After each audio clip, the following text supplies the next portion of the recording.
RRC Group D Grand Test 43 Physics subject. Question number 2. Spherical shape of raindrops is due to వర్షపు బిందువులు దేని కారణంగా గోళాకారంగా ఉంటాయి. Very simple. ద్రవ బిందువులు కానివ్వండి, నీటి బిందువులు కానివ్వండి, పాదరస బిందువులు కానివ్వండి, వర్షపు బిందువులు కానివ్వండి, ఇవి సాధారణంగా గోళాకారంగా ఎందుకుంటాయి అన్నప్పుడు ద్రవ పదార్థాలు కలిగి ఉండే ఒక ప్రత్యేకమైన ధర్మము, ఆ ధర్మమే తల్లతన్యత. సో సర్ఫేస్ టెన్షన్ అనే కారణం చేత ద్రవ పదార్థాలు అనేవి గోళాకారంగా ఉండేందుకు ప్రయత్నం చేస్తూ ఉంటాయి. So option D is the correct one. Question number 11. The principle of the working of the washing machine is. Washing machine పనిచేయడంలో ఇమిడి ఉన్న సూత్రము, వాషింగ్ మిషన్లో బట్టలను వేసినప్పుడు బట్టలకున్న మురికిని, దుమ్ము ధూళి వంటి కణాలను దూరంగా పంపించాలి. ఆ యొక్క వస్తువు నుండి కణాలను, దుమ్ము ధూళిని బయటకు పంపించే సందర్భంలో అక్కడ అపకేంద్ర బలాలు పనిచేస్తాయి. చూద్దాం ఆప్షన్స్ ఏమి ఇచ్చారు. అపకేంద్రీకరణము, డయాలసిస్, రివర్స్ ఆస్మోసిస్, ప్రతిలోమ ద్రవభిసరణము, డిఫ్యూజన్. ఇందులో జరిగే ప్రాసెస్ ఏంటి? అపకేంద్రీకరణము, సెంట్రిఫ్యూగేషన్ అనే ప్రాసెస్ జరుగుతుంది ఇక్కడ. The phenomenon, question number 26. The phenomenon of spontaneous disintegration of heavy nucleus is termed. ఒక భారీ కేంద్రకము తనంతట తానుగా కిరణాలను విడుదల చేసేటువంటి ప్రక్రియను ఏమంటారు? అవిచ్ఛిన్నమయ్యే ప్రక్రియను ఏమంటారు? ఒక భారీ కేంద్రకము తనంతట తానుగా విచ్ఛిన్నం చెందే ప్రక్రియను రేడియో ధార్మికత అంటారు, radio activity. So option A is the correct one for this question. Question number 33. A device used in laboratory to produce pure sound of some particular frequency is called. ప్రయోగశాలలో నిర్దిష్టమైన పౌనపున్యాన్ని విడుదల చేయడానికి ఉపయోగించే పరికరం ఏది? మనం ప్రయోగశాలలో సాధారణంగా ఉపయోగించే పరికరం ఏది అంటున్నాడు. ఆప్షన్ ఏ యోనోమీటర్, అది సోనోమీటర్ అండి, సోనోమీటర్ కాదండి ఇది. Next option B tuning fork. Yes, శృతి దండము అంటారు దీన్ని తెలుగులో ఇంకా స్పష్టంగా చెప్పాలి అంటే. శృతి దండము, ట్యూనింగ్ ఫోర్క్ అనే పరికరాన్ని ప్రయోగశాలలో ఉపయోగించుకుంటాము. Option B is the correct one. Question number 48. The equivalent of what can be expressed in. Watt అనేది దేనికి సమానమైన విలువను కలిగి ఉంటుంది అంటున్నాడు. వాట్ అనేది దేనికి సమానం? Option A calories. వాట్ అనేది సామర్థ్యానికి ప్రమాణము, క్యాలరీ అనేది ఉష్ణశక్తికి లేదా శక్తికి ప్రమాణం. Option B newton metres per second. చూద్దాం. వాట్ అనేది దేనికి ప్రమాణం అండి? Power. Power is equal to సూత్రము వర్క్ డన్ బై టైం. సామర్థ్యము ఈజ్ ఈక్వల్ టు పని బై కాలము. సామర్థ్యానికి సాధారణ ప్రమాణము watt. Watt is equal to work, పని. పనికి ప్రమాణాలు జౌల్ పర్ సెకండ్. మరి జౌల్ అనేది దేనికి సమానము? న్యూటన్ మీటర్కి సమానం. Joule is equal to newton metre per సెకండ్కి పర్ సెకండ్ ఉంచుదాం. ఇప్పుడు చూడండి, న్యూటన్ మీటర్ పర్ సెకండ్. అందుచేత option B is the correct one. Watt విలువ అనేది న్యూటన్ మీటర్ పర్ సెకండ్కు సమానము లేదా జౌల్ పర్ సెకండ్కు సమానము. Question number 84. The depolarisation in a primary cell is used for the purpose of. ప్రాథమిక ఘటాలలో డీపోలరైజర్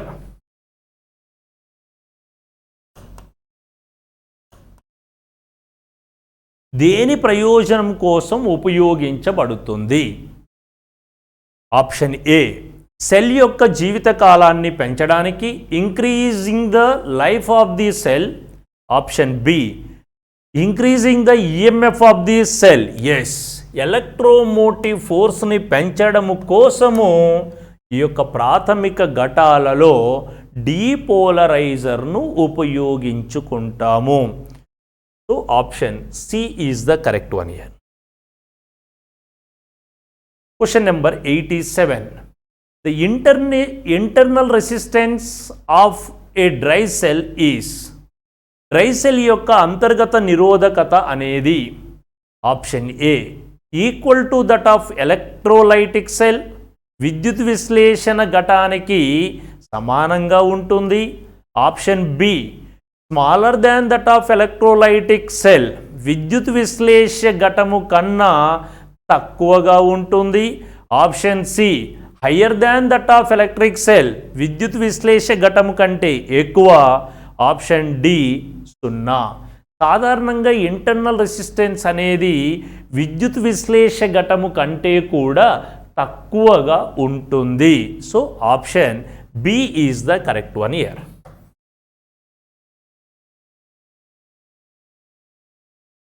ఇక్కడ కణంకు బదులుగా ఘటము అనే పదాన్ని ఉపయోగించాలి. Thank you. Namaskaram sir, welcome to IAC Institute. Now we are discussing RRC Group D Grand Test number 43. చూడండి chemistry bits. Now next question, చూడండి first question చూడండి. The nuclear particles which are assumed to hold the nucleus together. అంటే ఇక్కడ కేంద్రకం చుట్టూ కక్షలలో negative charge ఉన్నటువంటి ఎలక్ట్రాన్లు.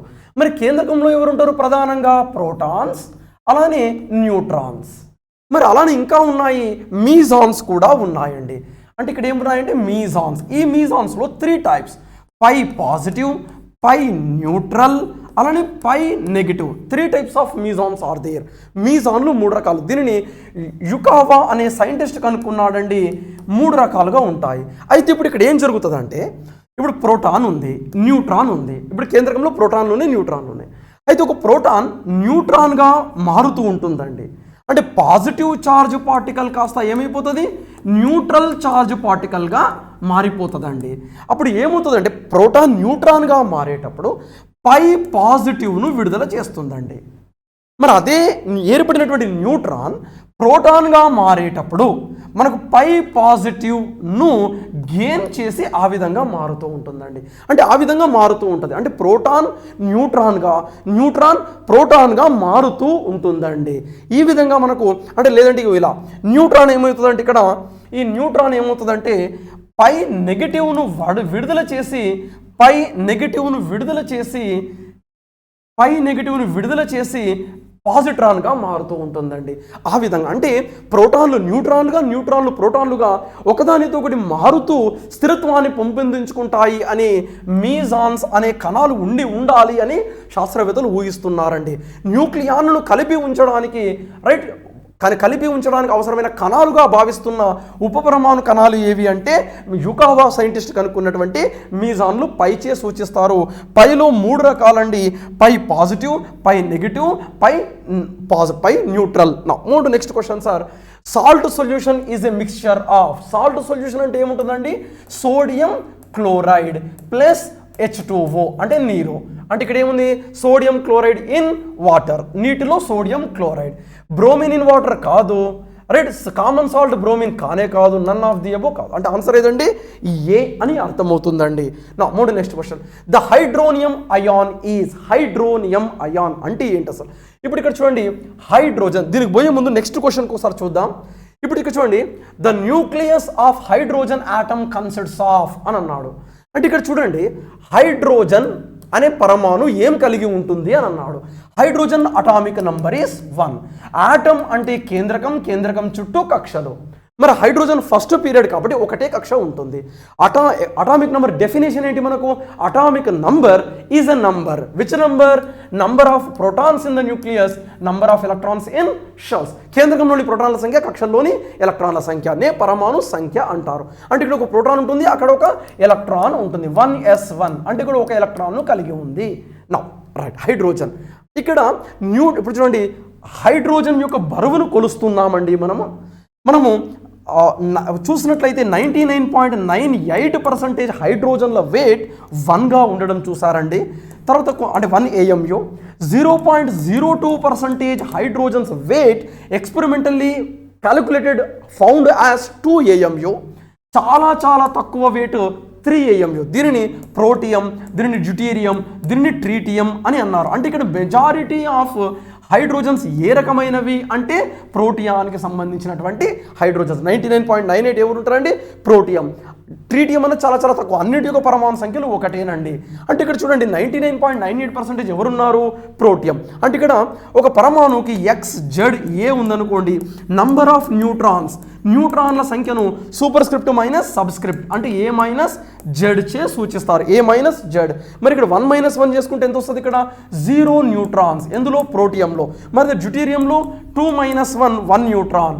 మరి ట్రీటియంలో 3 - 1 2 న్యూట్రాన్స్ని కలిగి ఉంటుంది. సరే, ఇప్పుడు ముందు క్వశ్చన్కి వద్దాం. చూడండి ఇక్కడ చూడండి. రైట్, ఇప్పుడు సరే దీనికి ఒకసారి మాట్లాడిద్దాం. ఇప్పుడు the nucleus of hydrogen atom consists of. Hydrogen atom దేన్ని కలిగి ఉంటుంది? హైడ్రోజన్లు అంటే 3 రకాలు. బరువు పరంగా హైడ్రోజన్లు 3 రకాలు: protium, deuterium, tritium. 1 AMU, 2 AMU, 3 AMU. Based upon weight, బరువు పరంగా hydrogens are 3 types. Majority of hydrogens are belongs to protium type. ఈ ప్రోటియంలో ఏమేమి ఉంటాయి? 0 న్యూట్రాన్స్, 1 ప్రోటాన్, 1 ఎలక్ట్రాన్. ఇప్పుడు కేంద్రకంలో ఎవరు ఉంటారు? 1 ప్రోటాన్. అంటే ఇప్పుడు ప్రోటియంలో చూసినట్లయితే 0 న్యూట్రాన్స్. అంటే ఒక ప్రోటాన్ మాత్రమే ఉంటుంది అని అర్థమవుతుంది. అనగా ఆన్సర్ ఏదండి? ఏ అని, ఒక ప్రోటాన్ మాత్రమే. మరి అది ఒక ప్రోటాన్ ప్లస్ 2 న్యూట్రాన్లు ఎందులో ఉంటాయి? ట్రీటియంలో ఉంటాయి. కానీ అవి చాలా చాలా తక్కువనండి. మరి 1 న్యూట్రాన్ ఓన్లీ, 1 న్యూట్రాన్ మాత్రమే ఉంటుందా? ఉంటే ప్రోటాన్ కూడా ఉండాలి. డ్యూటీరియంలో ఒక ప్రోటాన్ ఉంటుంది, ఒక న్యూట్రాన్ ఉంటుంది. 1 ఎలక్ట్రాన్ సాధారణంగా షెల్స్లో ఉంటుందండి. అంటే ఇది ఆన్సర్ కాదు. అంటే ఆన్సర్ ఏదండి? చూడండి, హైడ్రోజన్ మనకు 3 టైప్స్, కానీ మెజారిటీ ఎవరండి? ప్రోటియం. ప్రోటియంలో ఫార్ములా ఏంది? 1H1 అంటే 1 - 1 0 న్యూట్రాన్స్, 1 ప్రోటాన్ అంటే 1 ప్రోటాన్ మాత్రమే ఉంటుంది కేంద్రకంలో. కక్షల్లో ఒక ఎలక్ట్రాన్ ఉంటుంది. కానీ వాడు ఏమడిగిండు? ద న్యూక్లియస్ కేంద్రకం కలిగి ఉండున్నది అంటే 1 ప్రోటాన్ మాత్రమే. దీనికి ముందు చూడండి, హైడ్రోనియం అయాన్. ఇప్పుడు atomic number 1 hydrogen 1s1 1 electron ఉంటుందండి. న్యూక్లియస్ 1 ఎలక్ట్రాన్ ఉంటుంది. ఇప్పుడు ఎప్పుడు స్టేబుల్ అవుతుంది? 8 ఎలక్ట్రాన్స్ కావాలి. Now gaining of 7 or losing of 1. Which one is easy? Losing of 1 electron. Suppose ఇది ఒక ఎలక్ట్రాన్ కోల్పోయింది అనుకుందాం. స్టార్టింగ్లో అటామిక్ నెంబర్ 1 అంటే 1 ప్రోటాన్ 1 ఎలక్ట్రాన్ ఉండేది, +1 - 1గా ఉండేది. ఇప్పుడు ఒక ఎలక్ట్రాన్ బయటకు వెళ్ళిపోయింది అంటే బికమ్ 1 వేకెంట్ ఆర్బిటాల్. అనగా +1 0 ఎలక్ట్రాన్స్. అంటే ఇక్కడ ఏమొచ్చింది? H మీద +1 వచ్చింది. ఇది H+1. H+1 దగ్గర ఖాళీ ఆర్బిటాల్ ఉంటుంది. ఈ H+కి స్వతంత్ర ప్రతిపత్తి లేదు. ఇది ఏం చేస్తుందంటే ఇక్కడ H+ దగ్గర ఒక ఖాళీ ఆర్బిటాల్ ఉందండి. ఇప్పుడు ఈ దీని దగ్గర ఇప్పుడు ఖాళీ ఆర్బిటాల్ ఉంది. ఇప్పుడు ఇది ఏం చేస్తుందంటే నీటికి దగ్గరలోకి వెళ్ళిపోతుంది. H2Oలో ఆక్సిజన్ మీద 2 ఎలక్ట్రాన్ జంటలు, ఈ ఒక ఎలక్ట్రాన్ జంట ఇటు షిఫ్ట్ అయిపోతూ ఉంటుంది. తత్ఫలితంగా H3O ఇప్పుడు ఆక్సిజన్ తన ఎలక్ట్రాన్ హైడ్రోజన్కి ఇచ్చేసింది అనుకోండి. ఇప్పుడు ఈ 3 కలిసి ఉంటాయి, H2O H+ కలిసి ఉంటాయి. ఒకవేళ ఇచ్చేసింది అనుకోండి ఆక్సిజన్ మీద ప్లస్, ఇవ్వలేదనుకోండి H మీద ప్లస్. అంటే ఎవరిపైన ఒకరిపైన ప్లస్ ఉంటుంది. దీనిని హైడ్రోనియం క్యాటయాన్ అంటారండి. అంటే H+కి స్వతంత్ర ప్రతిపత్తి లేదు. H+ సింగిల్గా ఉండదు, అది H2Oతో కలిసి H3O+గా ఉంటుంది. అనగా ఆన్సర్ ఏదండి? డి అని చెప్తుంటాం, హైడ్రోనియం క్యాటయాన్. అంటే H+కి స్వతంత్ర ప్రతిపత్తి లేదు, నీటితో పాటు చర్యలో పాల్గొని H3O+గా మారి ఉంటుందండి. Now move to next question sir, ఇది మాట్లాడుకోవడం జరిగింది. Now mercury is used in thermometers. మెర్క్యూరీని థర్మామీటర్లను చూస్తారు. థర్మామీటర్లు దేనికి యూజ్ చేస్తారు? To measure temperature. అయితే ఇక్కడ చూడండి, it does not stick to glass అని అన్నాడు. అంటే ఇక్కడ ఇది గ్లాస్కు అంటుకోదు, సరి అయినదే. అంటే గాజు కత్తుకోదు, ఎందుకంటే ఇది ఒక ధర్మాన్ని కలిగి ఉంటుంది, మెనిస్కస్ అనే ధర్మాన్ని కలిగి ఉంటుంది, does not stick to anybody, meniscus ధర్మాన్ని కలిగి ఉంటుంది. It is available in the pure form, కరెక్టే. ఇట్ ఎక్స్పాన్షన్ ఈజ్ యూనిఫామ్, అంటే సమరీతిగా ఏకరీతి, వ్యాకోచం ఏకరీతి సంకోచం జరుగుతుంది, అంటే ఇవన్నీ సరి అయినది. అంటే ఆన్సర్ ఏదండి? పైవన్నీ. Now move to next question sir. The first metal used by the man, మానవుడు ఉపయోగించిన మొట్టమొదటి లోహం ఏదండి? రాగి. అనగా ఆన్సర్ ఏదండి? రాగి. మరి అదే ఇప్పుడు ప్రజెంట్ అత్యధికంగా ఉపయోగిస్తున్నటువంటి, చూడండి ఇక్కడ మెటల్ అంటే లోహము అంటారండి. నెక్స్ట్ అలై అంటే మిశ్రమ లోహం అంటారండి. మరి మానవుడు first used by the man metal లోహము వచ్చేసి రాగి, అలై వచ్చేసి బ్రాంజ్, అంటే తెలుగులో కంచు అంటామండి మనము. మరి ఇది ఫస్ట్ యూజ్డ్. మరి ప్రస్తుతం మానవుడు అధికంగా ఎక్కువగా ఉపయోగిస్తున్నది ఏది అంటే ఇనుము అనే లోహాన్ని, మిశ్రమ లోహం వచ్చేసి ఉక్కు, స్టీల్ అని చెప్తూ ఉంటామండి. రైట్, ఈ విధంగా. అంటే ఇక్కడ ఆన్సర్ ఇది ఫస్ట్ యూజ్డ్ మెటల్ అన్నాడండి, అంటే కాపర్. మరి అదే బ్రాంజ్ అంటే ఫస్ట్ యూజ్డ్ అలై బ్రాంజ్ అండి. Right, present using more amount of metal అంటే ఐరన్ వస్తుంటుందండి. మానవుడు ప్రస్తుతం అధికంగా ఉపయోగిస్తున్నటువంటి లోహం అంటే ఇనుము అని చెప్తాం. మానవుడు మొదటగా ఉపయోగించిన లోహం ఏది? రాగి. Now move to next question sir. చూడండి, air contains maximum amount of, ఇప్పుడు వాతావరణంలో మనకు అట్మాస్ఫియర్లో 78.32% నైట్రోజన్ ఉంది, 20.16% ఆక్సిజన్ ఉంది, 0.93% ఆర్గాన్ ఉంది, 0.04% హ్యూమిడిటీ ఉంది, 0.03% కార్బన్ డైఆక్సైడ్ ఉందండి. అంటే ఇప్పుడు వాతావరణంలో అత్యధికంగా లభ్యమయ్యే మూలకం అంటే ఏదండి? నైట్రోజన్. అనగా ఆన్సర్ ఏదండి? బిగా చెప్తూ ఉంటామండి. రైట్, అలానే ఇది వాతావరణంలో రైట్ 3/4% మనకు వాల్యూమెట్రిక్గా చూసినట్లయితే 3/4, భారాత్మకంగా చూసినట్లయితే 4/5గా ఉంటుంది. రైట్, అంటే ఇది చూడండి, అంటే ఇక్కడ వాతావరణంలో ఘనపరిమాణాత్మక శాతం చూసినట్లయితే 4/5, భారాత్మక శాతం చూసినట్లయితే 3/4, బై వెయిట్ పర్సంటేజ్ చూసినట్లయితే మనకు 3/4 వస్తుంది, బై వాల్యూమెట్రిక్ పర్సంటేజ్ కనుక చూసినట్లయితే 4/5 వస్తుంది. అంటే ఇప్పుడు వాతావరణాన్ని 4 పార్ట్స్ తీసుకుంటే బరువు పరంగా 3 పార్ట్స్ నైట్రోజన్ నుంచి ఉంటుంది, వాల్యూమ్ పరంగా వాతావరణాన్ని 5 పార్ట్స్గా చేస్తే నైట్రోజన్ ఒకటే 4 పార్ట్స్గా ఉంటుందండి. Right, thank you very much. Hi students, welcome to IAC online classes. In this video we shall discuss RRC Group D Grand Test number 43 Biology questions bilingual video explanation. Let us take first question. Modati prashna on the screen. Match list 1 with list 2 and select the correct answer using the codes given below. Match జాబితా 1, 2తో మరియు జాబితాల క్రింద ఇచ్చిన కోడ్లను ఉపయోగించి సరి అయిన సమాధానం ఎంచుకోండి.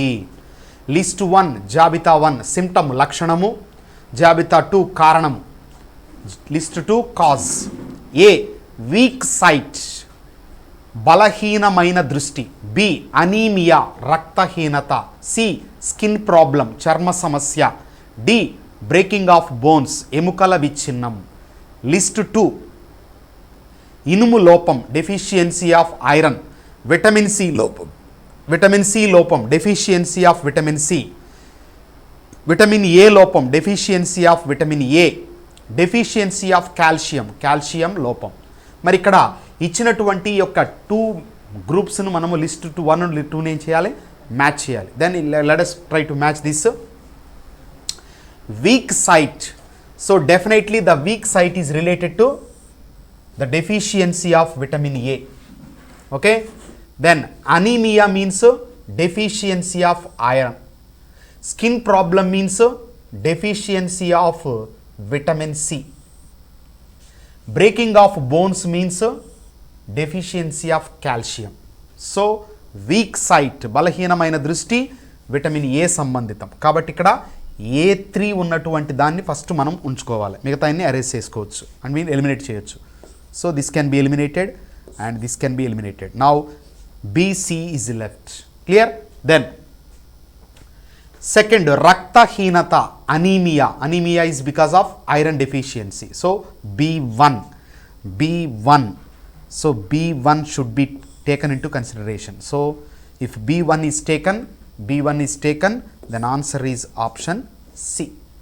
Okay, option C is the right answer. Automatically if you check C2, C is charma samasya, vitamin C lopamu, and D4 calcium lopam. Okay, so answer is option C is the right answer for the question.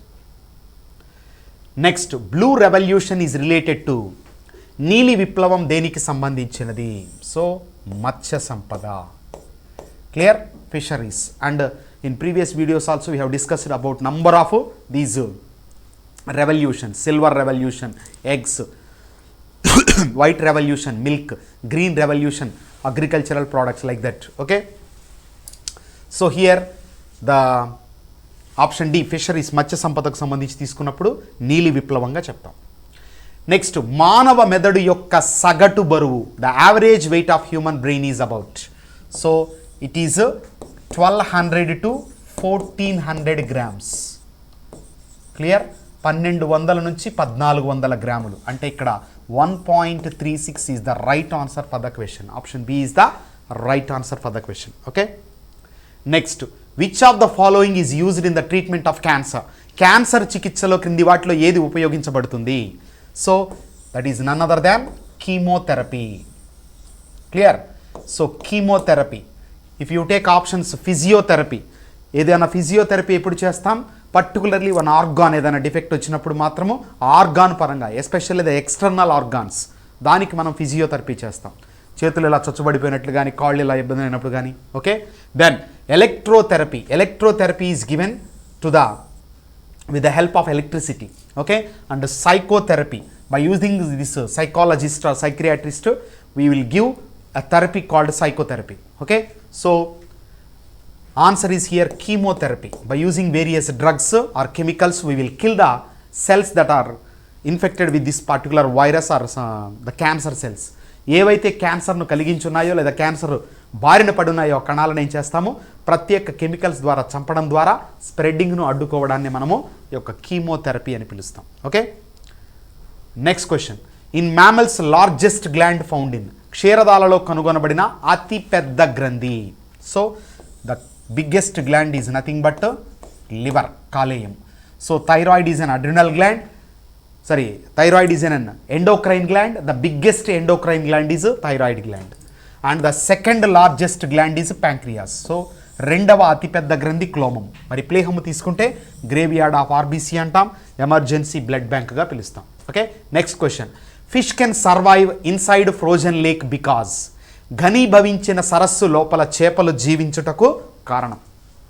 So if you take here options, fish are warm blooded animals, fish hibernate in ice, C water near the bottom does not freeze, D ice is a good conductor of heat.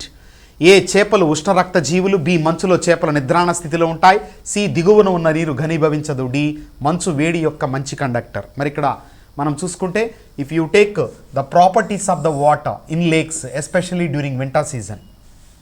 Okay, so దీన్నే మనము నీటి యొక్క స్థరీభవనము అని పిలుస్తారు. మరి ఇక్కడ ఏం జరుగుతుందండి? The stratification of the water.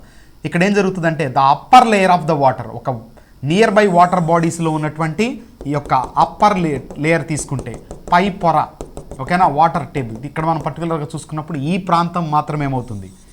ఘనీభవించి ఐస్గా మారిపోతుంది. Since ice is being lighter than water, so ఏమవుతుంది? పైన ఫ్లోట్ అవుతూ ఉంటుంది. ఓకే, నౌ ఈ యొక్క ఐస్గా మారడం అనే ప్రక్రియ కొంతవరకు మాత్రమే జరుగుతుంది. ఇక మిగతా అంతా కూడా మనకు లిక్విడ్ ఫామ్లో వాటర్ అవైలబిలిటీ ఉంటుంది. మరి ఇక్కడ ఏం జరుగుతుంది? The aquatic animals will go deep in to the water, అంటే ఇక్కడ ఈ ప్రాంతంలో నివసిస్తూ ఉంటాయి. ఓకేనా, సో ఇక్కడ నివసిస్తూ ఉంటాయి కాబట్టి వీటికి ఎటువంటి ఇబ్బంది లేకుండా ఉంటుంది. So this kind of effect can be seen in winter season, especially during winter in some of the water bodies. Okay, మరి ఇక్కడ చూసుకుంటే water near the bottom does not freeze. So దిగువన ఉన్న నీరేమవుదు? ఘనీభవించదు. కాబట్టి లోపల ఉన్నటువంటి జంతువులు హ్యాపీగా లైఫ్ను లీడ్ చేస్తాయి. Clear? So that's all about this. Option C is the right answer for the question. Next, during dehydration which is deficient in body, dehydration వలన శరీరంలో లోపించున్నది. So Because of the dehydration, we lose excess water and salts. Excess water and salts.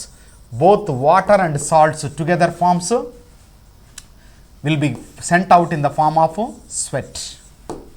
ఓకేనా? నీరు మరియు లవణాలు బయటికి వెళ్తాయి. మరి ఇక్కడ లవణాల పరంగా తీసుకున్నప్పుడు మానవునిలో సోడియం క్లోరైడ్ ఉంటుంది. Okay, so sodium chloride is the salt which gets dehydrated along with the sweat. So loss of sodium క్లోరైడ్ని మనం ఏమంటున్నాం? డీహైడ్రేషన్ అని పిలుస్తారు. Clear? Answer is option B. Then richest source of vitamin C is, vitamin C యొక్క అతి ప్రధాన వనరు citrus fruits. Citrus పండ్లు అనేటటువంటివి విటమిన్ సికి సంబంధించి తీసుకున్నప్పుడు అతి ప్రధాన వనరుగా ఉంటాయి. ఇక్కడ స్పినాచ్, బచ్చలి కూర తీసుకున్న, క్యారెట్ తీసుకున్న, this is the best source of vitamin A. And if you take legumes, చిక్కుళ్ళు తీసుకుంటే these are best source of proteins. ప్రోటీన్స్కు మంచి వనరుగా వ్యవహరిస్తాయి. కాబట్టి ఇక్కడ ఆన్సర్ ఏమవుతుందండి? The answer is option A, citrus fruits. Okay, నిమ్మ జాతి ఫలాలు. Next, mumps is a viral disease that cause inflammation of.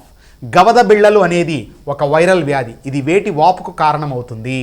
So మానవుని యొక్క ఆస్య కుహరం తీసుకుంటే, if you take the buccal cavity of the human being, there are 3 pairs of salivary glands. Okay, at the joining of upper jaw and lower jaw beneath the year, యొక్క చెవి కింద పై దవడ కింది దవడ కలిసే ప్రాంతంలో పెరోటిడ్ గ్రంథులు ఉంటాయి. ఇవే అతి పెద్ద లాలాజల గ్రంథులు. తర్వాత ఈ యొక్క క్రింది పెదము యొక్క లోపలి భాగంలో ప్రత్యేకించి మనకు అదో జెంబికా గ్రంథులు ఉంటాయి. Okay, sub maxillary glands. Next, నాలుక క్రింద ఆ వైపు ఈ వైపు సబ్ లింగువల్ గ్లాండ్స్ ఉంటాయి. అదో జిహ్వికా గ్రంథులు అంటాం. మరి ఇక్కడ ఎక్కువగా ఈ యొక్క మమ్స్, మిక్సో వైరస్ పెరోటైడిస్ అనే వైరస్ యొక్క ఇన్ఫెక్షన్కు గురయ్యి మనకు ఈ గవద బిళ్ళల వ్యాధి ఎలా వస్తుంది అంటే, because of the inflammation to those parotid glands. So parotid glands బాగా ఇన్ఫెక్ట్ అవుతాయి. తత్ఫలితంగా we will get a disease called mumps. Myxo virus parotitis is the virus that causes this mumps disease. Myxo virus పెరోటైడిస్.